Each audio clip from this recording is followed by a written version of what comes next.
Grande BH em Pauta. Os problemas da sua região em debate na Band News FM. A pessoa te olha na rua assim com medo, carro não te cabe mais. A minha vontade era ter conseguido um espaço para me emagrecer, porque eu tenho 2 filhos, um de 10, um de 11, que precisa de mim ainda. Você não dá conta de arrumar uma cama, você não dá conta de fazer uma comida. Estou cansada, cara, estou cansada de tudo já na minha vida. Esse drama não é único, se repete com muita frequência por todo o país. Quase metade da população brasileira está acima do peso. O excesso de peso e a obesidade aumentaram nos últimos 6 anos no Brasil. É o que aponta o mais recente levantamento realizado pelo Ministério da Saúde. De acordo com o estudo, a proporção de pessoas acima do peso no Brasil avançou de 42% em 2006 para 48,5% em 2011. No mesmo período, o percentual de obesos subiu de 11% para 15%. Pessoas obesas também têm mais chance de sofrer com doenças cardiovasculares, principalmente isquêmicas, que são infarto, trombose, além de problemas ortopédicos, asma, apneia do sono, alguns tipos de câncer e distúrbios psicológicos. Aqui em Belo Horizonte, 45% da população está com excesso de peso, 10% com obesidade mórbida, que é aquela com IMC, que é a relação entre peso e altura, acima de 40. Sobre tudo isso, eu converso com a presidente do Núcleo Mineiro de Obesidade e da Federação dos Obesos do Brasil, Jussara Xavier Lima. Antigamente a gente combatia a fome, hoje nós estamos combatendo a obesidade. Quando você anda na rua, você vê. É difícil você hoje andar e ver todo mundo magro. De repente a cirurgia também virou uma comodidade, né? Todo mundo hoje com 80 quilos, eu vou operar, eu estou muito gorda. A operação ela é indicada para casos extremos, né? Haja vista que é uma intervenção cirúrgica, né? Gravíssima. Eu vou te falar por mim, eu pesava 198 quilos e hoje estou com 62. Fiz cirurgia há 8 anos atrás, fui muito bem sucedida. Comigo aconteceu porque eu era uma pessoa diabética, eu tinha cirrose, eu era hipertensa. E é um risco de morte muito grande. Não só de morte, porque as pessoas hoje, quando elas operam, elas têm que ter um tratamento psicológico muito sério, porque desencadeia alcoolismo, não existe ex-obeso. Então, a partir do momento que você vai emagrecendo, você troca. Seria uma troca de ansiedade. Tem gente que vai por compras. Você troca por compras, você troca por drogas. Agora, Jussara, na sua opinião, qual que é a principal dificuldade que um obeso sofre hoje? A gente sabe que existem setores da sociedade que não tem estrutura para acomodar um obeso. Se a gente pega uma empresa de aviação, uma empresa de ônibus, qual que é a principal dificuldade que você acredita que o obeso sofre? Na acessibilidade.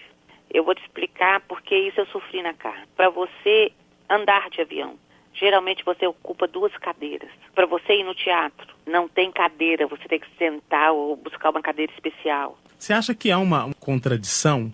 Porque, por exemplo, apesar de ser conhecido por todos que a população de obesos tem aumentado não só no Brasil, como no mundo, no mundo. Diversos setores, ou a maioria deles, ainda continuam focados nos magros. Quer dizer, as roupas são voltadas para isso. Há pouco tempo, a moda trouxe uma mudança em relação a isso com as chamadas modelos plus size, né? Que são modelos que são fora desse padrão tradicional.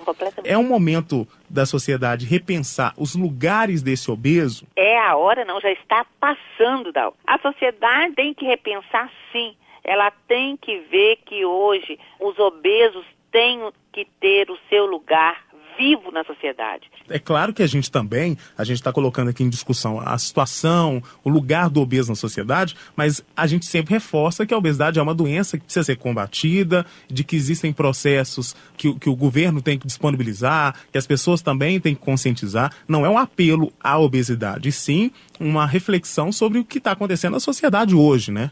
Com certeza não. A gente tem que ver como nós vamos fazer isso. Nós temos que combater a obesidade desde a infância, porque hoje, se você combater desde a infância, você não vai ter obesos mais tarde. Então, a reeducação alimentar é o primordial, sabe? O comer colorido, o comer certo.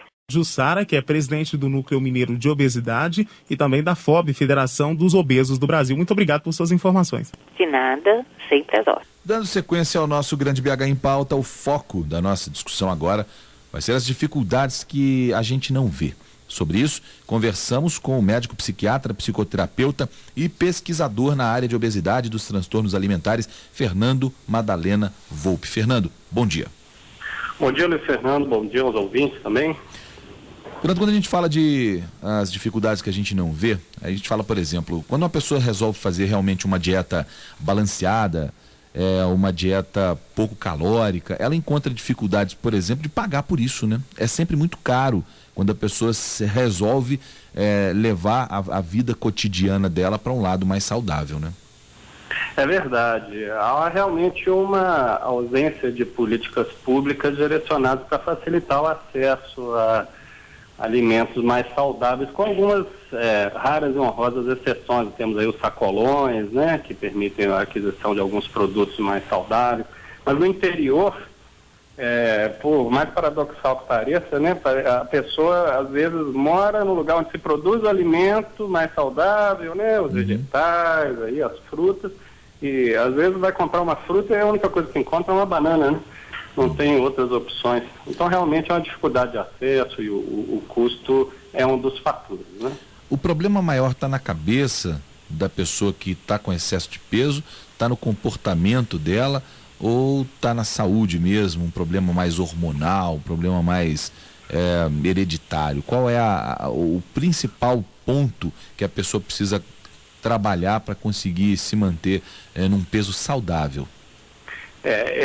A gente trabalha com a ideia de que todos esses problemas que envolvem o comportamento, e a alimentação é um comportamento, são multifatoriais. A gente tem que deixar claro desde o início que a obesidade é uma condição física, né? Mas ela tem, pela sua própria característica, pela sua própria evidência, né? Que é algo que salta aos olhos, né? Ela tem um componente emocional também muito importante. Mas não tem dúvida, olha, já está bem demonstrado que há uma hereditariedade envolvida, né, uma tendência genética né, que corre nas famílias, quer dizer, famílias que têm pessoas mais, né, com mais facilidade de ganhar peso, vão ter também uma tendência maior, né? Isso não é absoluto, não é exato, mas é uma tendência geral, né? Você tem fatores bioquímicos também que já foram muito bem, né, estudados, mas tem muita coisa ainda a ser elucidada. Você tem um monte de neurotransmissores que envolvem dois circuitos diferentes, o circuito da fome e o circuito da vontade de comer. São coisas diferentes, sabe, Luiz Fernando?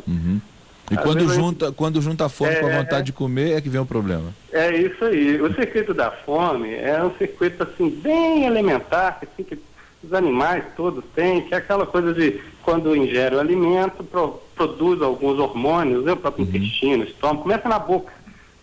E aquilo gera uma sensação de saciedade, ou seja, a fome passa. Agora, a vontade de comer tem a ver, Luiz Fernando, com o prazer, sabe? E o prazer que se tem com o alimento. E aí que complica um pouco, né? Porque para o ser humano, nutrição, vamos dizer, o ato de comer não é só um balanço nutricional, né? Tantas calorias que eu comi, tantas que eu vou gastar, não se trata só disso, né? O alimento do ser humano, ele envolve desde o mamar no seio da mãe, né? Um ato de prazer, de afeto, de aconchego, né? É uma essência da cultura, né? A gastronomia, né? A gente vai para o Nordeste, o que você lembra, né? Vai comer comida japonesa, vai comer comida italiana, vou comer uma pizza, né? Está embrenhado no próprio conceito de cultura. E também é um mecanismo de comunicação, né? Você chama as pessoas, não chama, vamos sair para conversar, né? Você chama assim, vamos sair para beber, vamos sair para comer alguma coisa, né? Assim que a gente faz. Então, para o ser humano envolve muito mais do que apenas um balanço nutricional. E é aí que começa a complicar um pouquinho, né? Porque aí a dificuldade de ser prático e direto, né? Só comer menos que a gente vai atingir o objetivo. E a gente pode dizer que a pessoa que é obesa, por esses excessos, ela perdeu a noção de onde acaba a fome e começa o prazer? Olha, é mais difícil, as coisas se misturam mais, né? A pessoa obesa, a gente não sabe até que ponto isso é causa ou consequência, mas certamente ela tem uma dificuldade em interromper, né, a alimentação quando ela já supriu as necessidades. Até porque são pessoas que têm uma eficiência muito grande no aproveitamento da caloria. Ela gasta pouquinha caloria para sobreviver E o resto ela armazena. A gordura, ela nada mais é do que um acúmulo de energia. Sim. Quando a gente era homens das cavernas, então a gente, assim, comia de vez em quando conseguia caçar, né? O ser humano tinha uma dificuldade muito grande de acesso ao alimento. Olha só, hoje a gente vive numa sociedade em que há sobras de alimentos, né? Tirando a desigualdade social, claro, mas em termos gerais, 6 a 7 vezes mais alimento do que é necessário para a sobrevivência é produzido hoje no mundo. Então nós superamos aquele medo de não ter comida, né? Comida tem, está mal distribuída.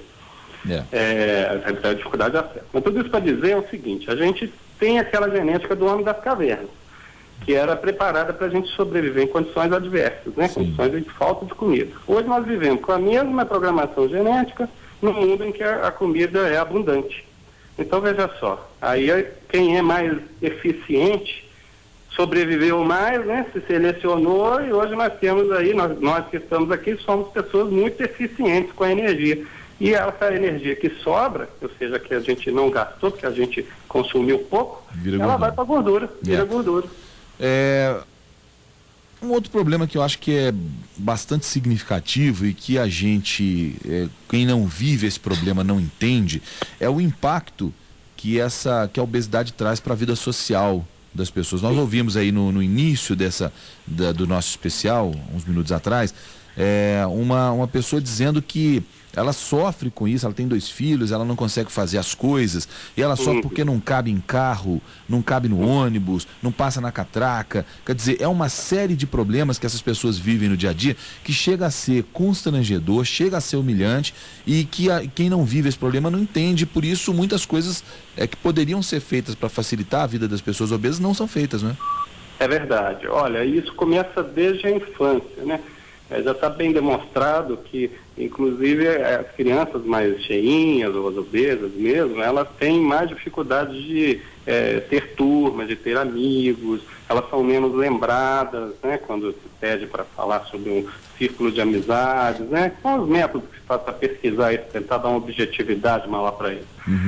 Então já começa na infância, um certo isolamento, né? A criança ela é muito franca, ela não desenvolveu muito ainda aquelas habilidades sociais, né, necessárias para o bom convívio. Por causa disso, às vezes, ela é muito cruel também com os coleguinhas, né? Então já vai uma baixa autoestima que vai se alimentando aí desde, né, a infância, vai passando por uma adolescência, né, que já o exercício da sexualidade, né, onde ali poderia estar começando a exercitar, né, já fica com algum prejuízo por causa do formato do corpo e da falta de atratividade, ou a própria pessoa acha isso também, né? Sim. E começa a mentalizar uma imagem de si próprio que é até mais negativa do que a sua verdadeira imagem que é vista pelos outros. Pois né?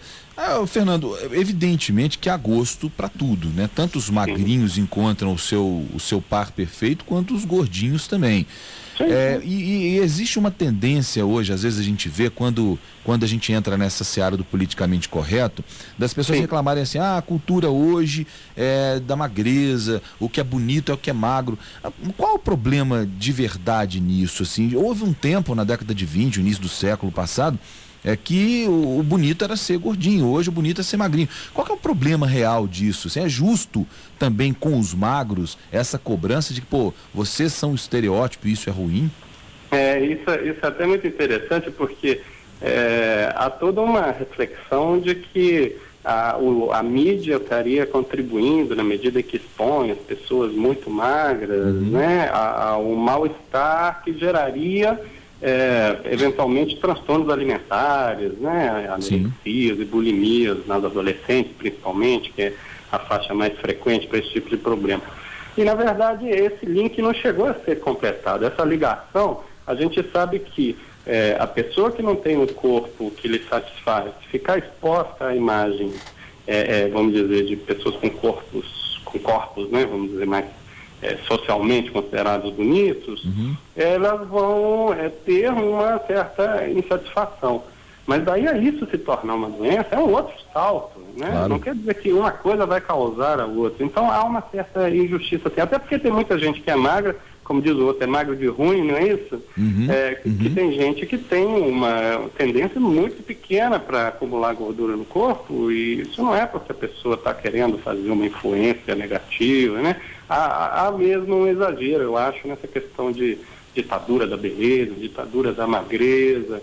Eu acho que aí há muito assim, uma parte, é o outro lado da mesma moeda, né? Uma parte acusando a outra. Eu creio que não é por aí, né? A gente tem que, como você estava dizendo, considerar que a comida é um aspecto, mas não é a totalidade da vida da pessoa. E quando a gente faz abordagem terapêutica, sabe, Luiz Fernando, um dos focos que a gente aborda na área, né, mental, lógico que tem que ter abordagem interdisciplinar, né? Nós desde o início estamos falando, é um problema físico, que tem muita consequência psicológica, às vezes até psiquiátrica. Mas o foco que a gente bate muito, que a gente procura trabalhar, é a questão de tirar a preocupação com o peso e com a comida do centro da vida da pessoa, né? Porque isso gera uma neurose, vira uma obsessão, né? E aí a falta de resultado acaba gerando uma insatisfação tão grande que a pessoa acaba se deprimindo e fica vivendo uma vida muito circular em torno desse tema e para de aproveitar as outras coisas e de produzir também, né? Não só do prazer, né, da vida, mas também de ser mais produtivo, com a sua autoestima aumentada em outras áreas importantes da vida, né? Muito bem.